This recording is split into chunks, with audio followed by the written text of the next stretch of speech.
کسی مصیبت، تکلیف یا غم کے وقت صبر کرنا یہ ایک اسلام کی خوبصورتی ہے۔ بالخصوص صدمہ، کسی کی جدائی، اولاد کا فوت ہو جانا، والدین کا فوت ہو جانا، کسی عزیز رشتہ دار کا فوت ہو جانا۔ جس طرح خوشی زندگی کا حصہ ہے، غمی بھی زندگی کا حصہ ہے۔ دنیا میں کسی کا پیدا ہونا اور پھر اس کا اس دنیا سے رخصت ہو جانا، یہ دونوں چیزیں ساتھ ساتھ ہیں۔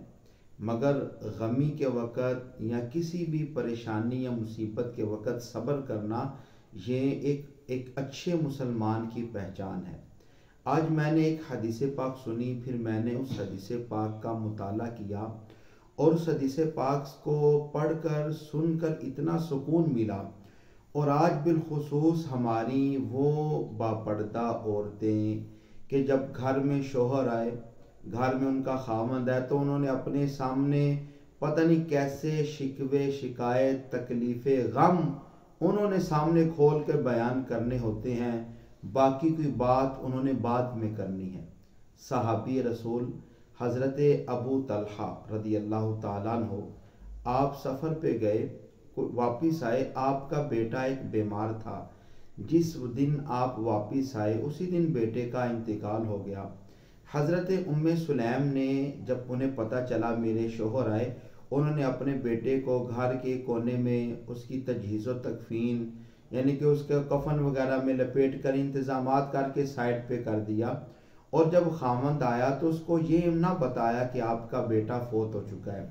کھانا دیا، ان کے لیے جو ضروریات زندگی تھے رات گزاری۔ تو جب صبح وہ فجر کے وقت اپنے مسجد میں نکلنے لگے، سرکار کی بارگاہ میں حاضر ہونے لگے، تو حضرت ام سلیم نے ان کو بتایا کہ آپ کا بیٹا فوت ہو چکا ہے۔ انہوں نے یہ سارا معاملہ نبی اکرم صلی اللہ تعالیٰ علیہ وآلہ وسلم کی بارگاہ میں پیش کیا کہ یا رسول اللہ، یا رات کو یہ معاملہ ہوا، میرا بیٹا فوت ہوا، میری جو بیوی تھی انہوں نے نہیں مجھے بتایا، مگر میں اگلی بات کرنے سے پہلے نا اپنی بہنوں کو، باپردہ عورتوں کو یہ پیغام دیتا ہوں کہ گھر میں کوئی پریشانی آ جائے، تکلیف آ جائے، آزمائش آ جائے، تو جب آپ کا شوہر گھر میں ہے، آتے ہی اس کو ایک لمبی لسٹ دے دینا کہ یہ بھی پریشانی ہے، یہ بھی پریشانی ہے، یہ بھی دکھ ہے، یہ بھی پریشانی ہے، غم ہے۔ وہ بیچارہ شوہر جو باہر دنیا کی تکلیفوں سے پتہ نہیں وہ کس طرح نبٹ کے آیا، اور جب وہ گھر میں آیا تو آپ نے بھی آگے وہی حساب و کتاب شروع کر دیا۔ وہ تو آدمی سوچے گا کہ میرا گھر آنے سے بہتر یہی تھا میں باہر ہی رہتا۔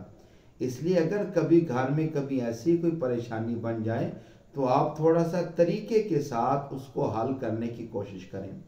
چلیں، یہ تو بات ہوگی ہماری بہنوں کے لیے، باپردہ عورتوں کے لیے۔ اب سنیے گا کہ جب انہوں نے، جو عورت تھیں، اپنے خاوند کا استقبال کیا، معاملات گزر گئے، صبح جب وہ سرکار کی بارگاہ میں حاضر ہوئے، نبی پاک صلی اللہ تعالیٰ علیہ وآلہ وسلم کو سارے معاملے کی خبر دی، تو کریم آقا و مولا صلی اللہ تعالیٰ علیہ وآلہ وسلم نے ان کو دعا دی کہ اللہ تعالیٰ تم کو برکت عطا فرمائے۔ تو میرے دوستو، کریم آقا کی دعا کی برکت سے اللہ تعالیٰ نے ان کو بیٹا عطا فرمایا، جس بیٹے کا نام عبداللہ تھا۔ تو پھر میرے دوستو، اللہ تعالیٰ نے حضرت عبداللہ کو آگے 9 بیٹے عطا فرمائے، جو سارے کے سارے قرآن کے حافظ تھے، قرآن پڑھنے والے تھے۔